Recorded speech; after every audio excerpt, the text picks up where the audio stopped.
Hey, what's going on, guys? Welcome back to the channel. I hope everyone had a great weekend and everyone's ready for another week of trading.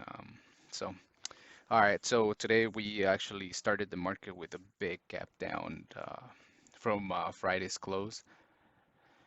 So the same for the SPY and the Qs. We were both in the red.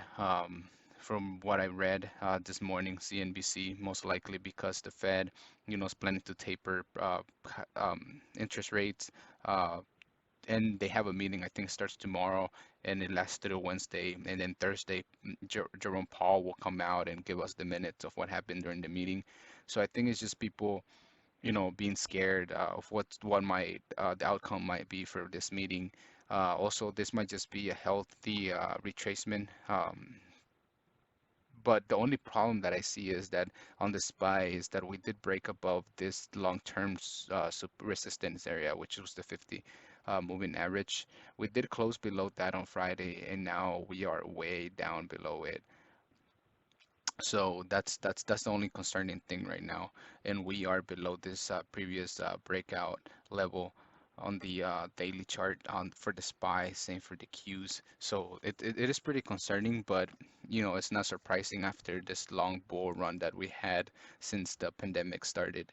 So, but yeah, so or people might be also taking consideration the fact that the Democrats are proposing tax hikes.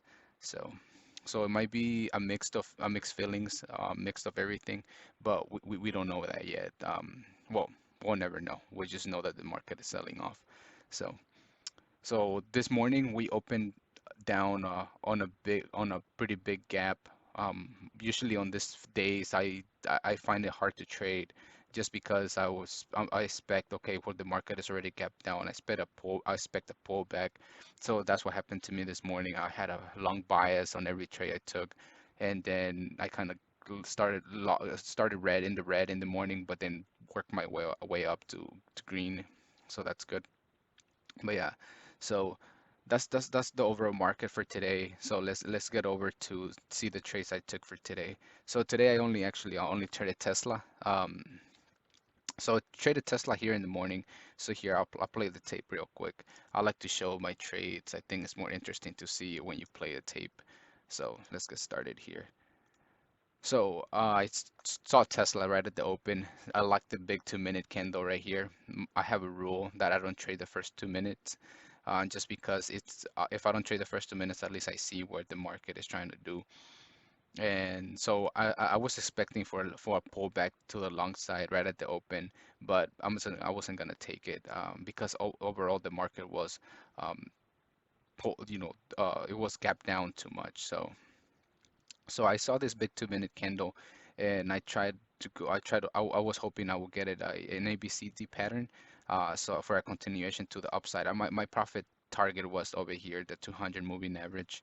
I didn't get as a clean setup, so here I went in 25 shares, and then I wanted if once my plan wasn't broke 741, I was going to go in full share size. So let's take a look what happened next year. Um, So we did came back all the way to retest VWAP, and then after it came down to retest VWAP, my exit was 737.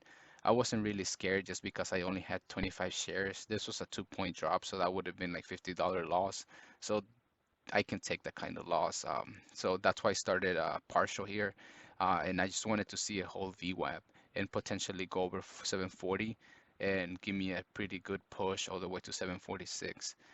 So let's fast forward this to see what happens. So it does come down below VWAP. At this point, I was feeling skeptical just because it did come below VWAP, but it didn't break 737.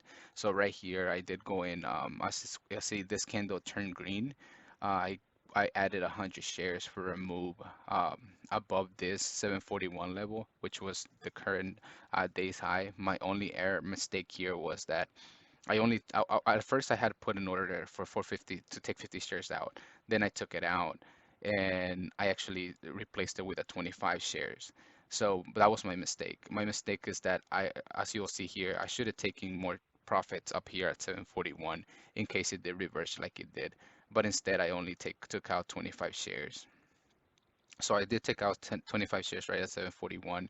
And then after this, I knew I was going to get stepped out for a break even because after it hit 741, Tesla usually has continuation, but this got rejected right at seven flat at 741. If you see there's one, two, three, four candles rejecting 741. So I didn't like this candle. The pullback was too deep. If it would have had continuation to the top, the pullback probably would have been to 740. Knowing Tesla that it's a big mover, it should have kept moving um, to the upside. Plus volume on this candle wasn't there. It was pretty low. So I ended up getting all my shares out for break even right at BWeb just in case this thing decided to flush down. So I did make $32 on that trade, and I was trying to see the market. The market had turned green, came down, retested, and pulled back. So let's see. So then after this, I just still wanted to trade Tesla, but for some reason, I had a bias on it. I was just trying to go long, and I think it's because I knew that the market had gapped down by a lot, and that it might have a bounce to the top to the upside, and that was my mistake to always to have a bias in the stock market. So this was a pretty dumb trade here at 739. I didn't even have a setup. If there was a setup, this was short just because it got rejected once here, one, two, three, four at 741, and it came down below VWAP. So this should have been a short.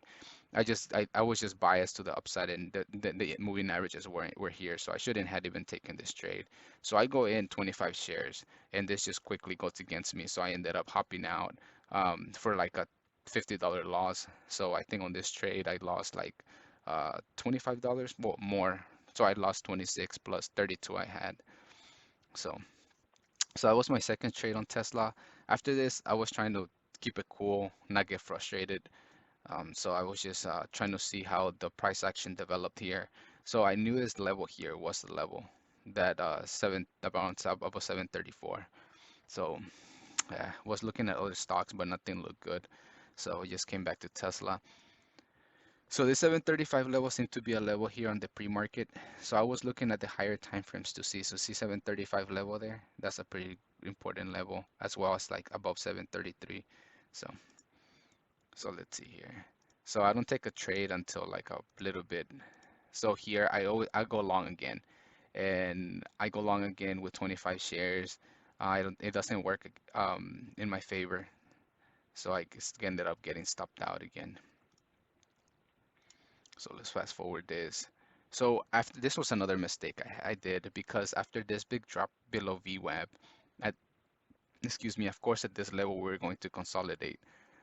So I should have just started to build a position to the short side here, um, right below between 736 and 735 with a stop loss right above here. Instead, I added for a break above 737, which was a mistake. As soon as I added, this thing went against me, and I ended up getting stopped out. And in this trade, I think I lost like $150. So this was a bigger loser. So you see that I guess get it stopped out at 735 before it breaks 735 because I realized that this was a mistake from my part. Just because this big drop, some consolidation, this was gonna potentially be a continuation to the downside. So I think I do go in again. Let me see. No, I don't. I just get scared. So I don't. I actually, yeah, I went in again, 736, just because it's holding the 735. It gave me confidence to go up. But that was such a bad trade. And this year is when I went down like negative $300. Uh, so at this point, I was down $300, and the SPY and the Qs were going down. So this was a pretty bad mistake, just because here I should have known this big drop consolidation, kind of like a little flag pattern here. Should it start build a position between 736 and 735 to move lower, but I didn't. So so yeah, here I should have started building a position for a move lower, potentially to 730. But instead I went long, and that was a mistake from my part. Should have been patient. I think I was just getting emotional at this point. So at this point, I just didn't want to take a trade on it just because I didn't know. Like this to the short side, this was I had missed the break of 735, so there was no point of me adding here. So, excuse me.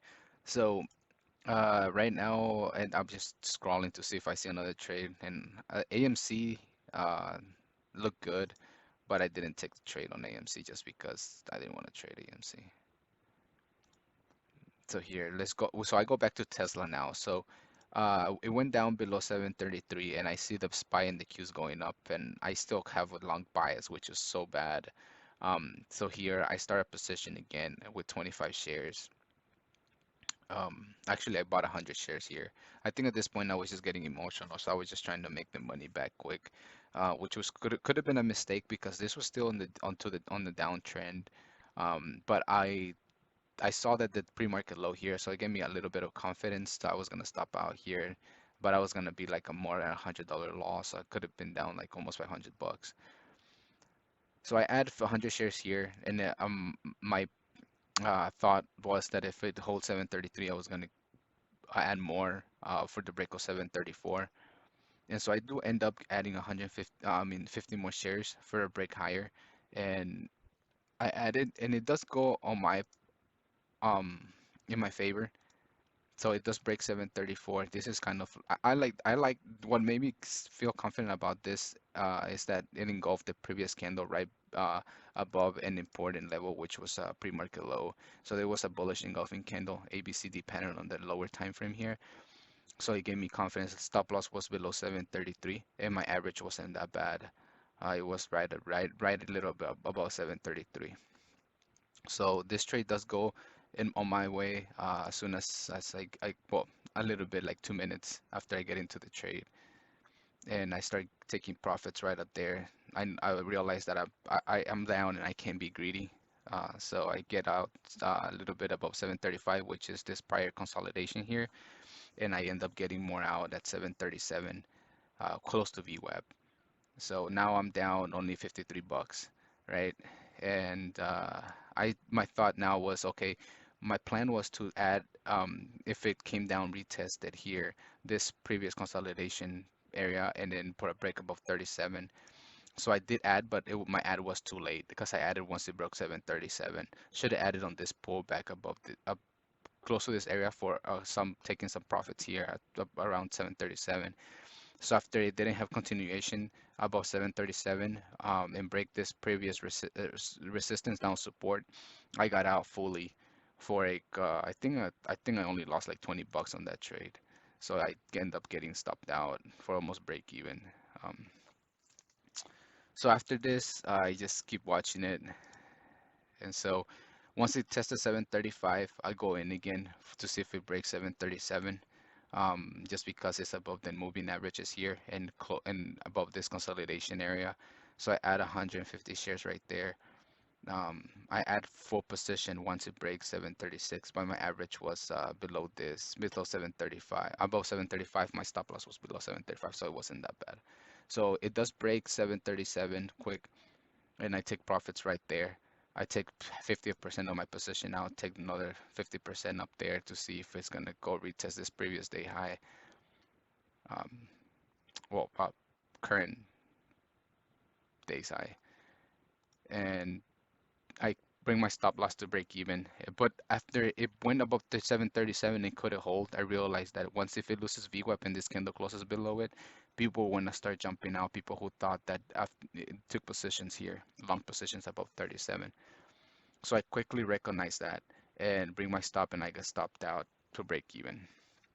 So at this point, I realized that here I'm just checking my P&L. Also the market. So let's look at this real quick. So after this, I realized that the market and the SPY and the Qs are also going negative, going have broke below BWAP. Um, so that made me confident that this after this rejection, it might have been a low, I mean a short. So plus it rejected this previous here support, now resistance. It held and this close below VWAP. So I added short right below 736, stop loss right above VWAP, and this when did go on my favor right as I added. So I took profits at 730. Oh, actually, there was a mistake. I was trying to get profits out and accidentally added 50 more shares down here. So I did start getting positions out down there, like around 734, as you'll see here.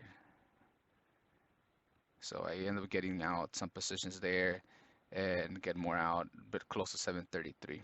So at this point, I'm in the money, so I do have 38 shares left, and I bring my stop loss to break even, and my tape stopped like working. So I do. So that was it. After that, I didn't.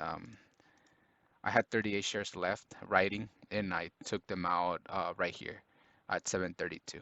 Took them all out here, close to the break of the current low of the day. And that was it for today, guys. So overall, it was okay, an okay day. I just overtraded Tesla, and I think that I had a bias with the on the market just because it was kept down too much. I thought it were gonna go up, just because lately every time we gap down, it gets bought back up, but this time it didn't. So that's pretty scary for those who hold long-term portfolios. But I did read this consolidation wrong. I should have gone short just because of this big drop. Of course, there's gonna be some consolidation here and then for a move lower. So that was one mistake. And another mistake was just having a bias to the upside and trying to go long when the market was going red. So overall, I did manage my risk, but I do need to follow my plan more strictly to where don't stop trading as soon as I lose more than $250, because otherwise one of these trades would have gone red. I would have been down more, potentially $500. But overall, it was good, not clean like I want to, but I'm getting better as days go by, and we'll get better. So I appreciate you guys for watching, and I'll see you on the next video.